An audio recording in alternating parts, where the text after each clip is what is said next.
Alibaba's cloud computing business is continuing to grow at a very solid rate, and that's what was shown to us by their Q4 results, and that's what we're going to cover in this video. So guys, smash that like button, and if you're new to the channel, please hit that subscribe button. You're watching More Money, let's get it.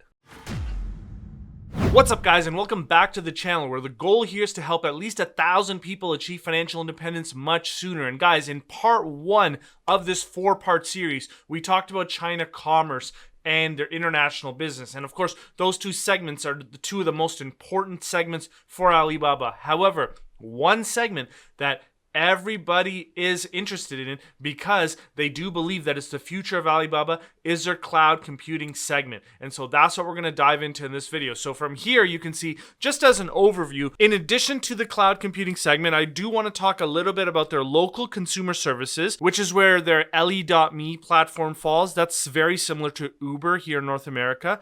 They also have their logistics network here, which is called Xinjiao, and they just refer to as the logistics infrastructure. And the other thing that I do want to point out, some of you guys may not remember this, which is don't forget that DingTalk is actually in the cloud segment.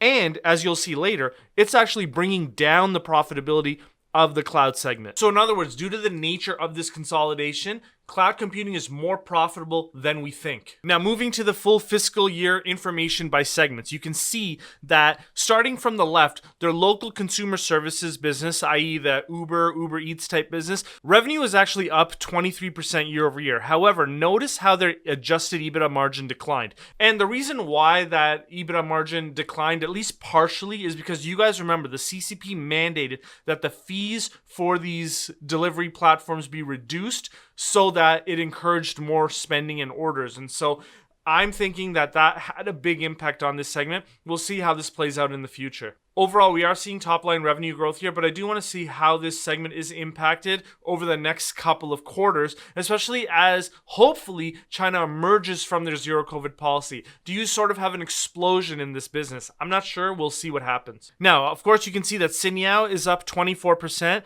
However, the adjusted EBITDA margin is negative 3%, or it declined 80% year over year. Now, the problem with Xinjiao is that it largely facilitates transactions occurring in the other segments.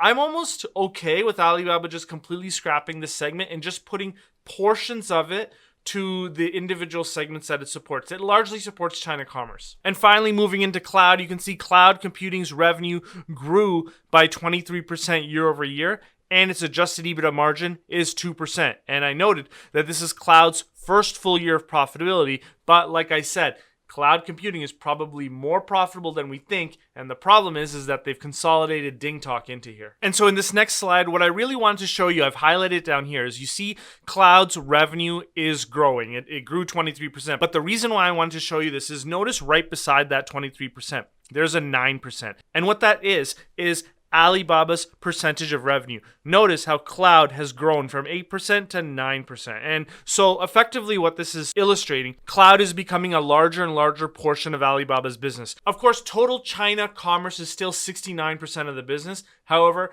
Alibaba Cloud is growing, and it's going to be growing at a rate faster than the China commerce business as a whole. I suspect in 5 years' time from now, Alibaba Cloud will make up around 15 to 20% of Alibaba's overall revenues. So in other words, the cloud revolution is coming, in my opinion, and for a lot of you guys who are watching the cloud business and it's part of your thesis for investing in Alibaba, you're not wrong. I agree with you here. Now, what I wanted to do here is show you that my expectation for Alibaba's cloud business is for it to grow at 25% a year over the next 5 years. And although people seem to be upset with cloud at the moment, I'm actually very happy because I like to put this all into context. 23% growth is in line with my long-term expectations, and that's nuts for one reason, because the long-term growth rate assumes smooth sailing in 2022. And it was anything but, because they lost a major customer, ByteDance, and they lost government customers due to the CCP concerns with data security. So the fact that they grew at 23% despite those two major headwinds, is phenomenal in my opinion. Now, you can see here that year-over-year revenue growth moderated in fiscal year 2022, primarily because their revenue declined from a top customer. And so that's what I just mentioned. That was their ByteDance loss. So I just noted it there. Additionally, the internet industry gradually stopped using their overseas cloud services for its international business due to non-product related requirements, as well as slowing demand from customers in China's internet industry. And I think what this might actually be is CCP related crackdowns on data security. Now, guys, let me know in the comments if I missed anything there. That was worded very vaguely, and so I don't really know exactly what they're talking about there. You guys might know something more than I don't, so please share it in the comment. It really helps all of the viewers of this video if you guys know more than what we do. Now, excluding the revenue loss from their top customer, they would have grown this segment at 29% year over year. And so that actually in 2022 is much higher than my expectation of 25% overall. So even in a tough year due to CCP data security issues, they still grew this business at almost 30%. If anybody's upset at cloud's growth rate, you guys are expecting too much. You really are. And this is what I was trying to say earlier, that although the cloud segment became more profitable due to the realization of economies of scale, it was partially offset by their increased investments in DingTalk, which they put through the P&L. So in other words, cloud is more profitable than you think. And I think that they're doing this on purpose. They're trying to keep cloud's profitability lower on purpose because they don't want further regulation, in my opinion. So overall, in my opinion, cloud is growing at a rate faster than what I would have expected, and I think there's going to be fewer headwinds in fiscal year 2023 and beyond. So I think cloud can really explode, but I'm not going to take up my expectations. I'm going to remain at approximately 25%. Now, with that said, I just want to take a look at the balance sheet. Notice that there was a slight decline in their cash and short-term investments. And the reason why is that they're saying that the decrease in cash was primarily due to the cash used to repurchase ordinary shares. And it was partially offset by the free cash flow generated from operations. So in other words, they're generating cash from operating activities and they're using it to buy back shares, but they're just generating a ton of cash. And so it's not decreasing the cash balances as much as you would expect based on the amount of shares that they're repurchasing. That's a good problem to have in my opinion. Now here's something very interesting and a little bit confusing. In this slide, I'm saying their free cash flow is 98.9 billion RMB, and I'm saying that although free cash flow is down year over year, don't forget to adjust for the anti-monopoly fine as you forecast this out. That makes sense because if you see their explanation, they're saying that one of the reasons why their free cash flow decreased 43% in the year is obviously due to a decrease in profit and the full payment in the amount of 18 billion RMB of the anti-monopoly fine. And so they're saying that they booked the fine through their P&L in 2022. I don't think that's correct, and here's why. Because if you look at this chart, this is their gap to adjusted measures reconciliation here. It looks like, from the highlighted line there, that they booked the fine through the P&L last year, not in fiscal year 2022. So how can it be a reason why the 2022 free cash flow is lower? And so I actually think that the 98.9 figure or $15.6 billion free cash flow figure is the adjusted free cash flow figure, and we don't have to make any other adjustments in there. And I truly believe, based on what I'm seeing here, is that the only reason why free cash flow is lower in 2022 is because the business overall is just less profitable, and it's not at all partially related to the anti-monopoly fine. The anti-monopoly fine was booked in the previous year. So I don't think that that disclosure is correct. I think it's always just important to have a little bit of professional skepticism when you read their financial statements and the notes disclosure, because you do catch stuff like that. But although I'm generally good at attention to detail and catching stuff like that, I might be wrong. So if you guys know why that disclosure is correct, please let me know in the comments below. I might have missed something. But with that said, I'm not adjusting for that free cash flow item. And so my cash adjusted free cash flow multiple is 11.65 times earnings. And I provided you guys the math there on how I got there. Now, if you adjusted for that free cash flow item, the fine item, you get to a free cash flow multiple of 10 times. So is it 10 times earning? Is it 11 times earnings?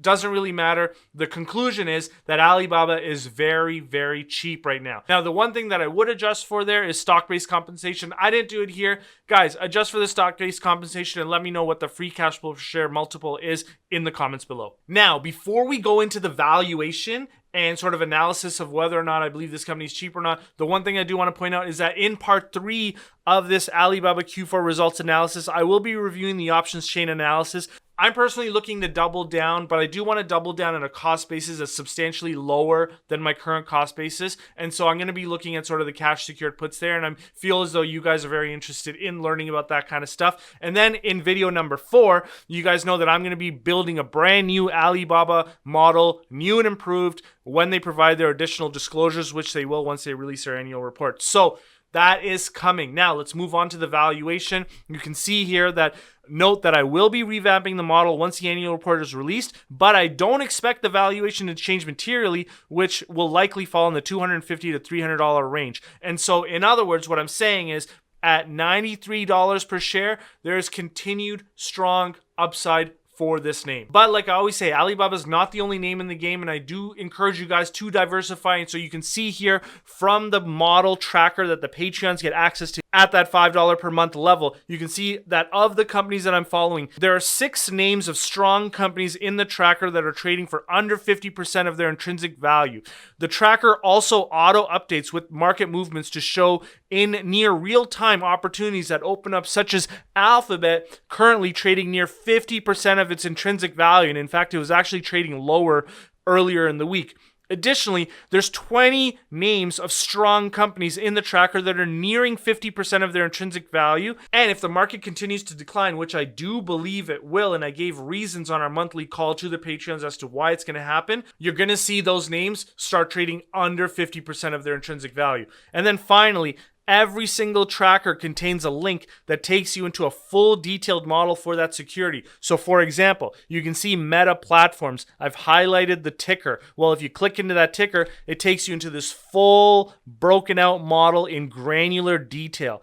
And best of all, you can download the models and change every single input to suit your personal expectations. And I'm adding more models each week, as well as updates to the current names. So how do you get access to that? Simple. You can access that at the $5 per month Patreon level tier. And if you're interested in joining us for that monthly call, which I find is highly informative, it's the next level up. And as I always say, guys, if you try that Patreon out for a month and it's not for you, no problem. Message me in the Patreon app and I'll fully refund that $5 you paid in that first month. So there's absolutely no risk for you. But note that the retention rate for the Patreon is greater than 100% because so many people decide to upgrade as opposed to cancel because they're finding value in it. Now, with that said, if you missed part 1 of this 4-part series on Alibaba's Q4 results, no problem. I've linked that video right here.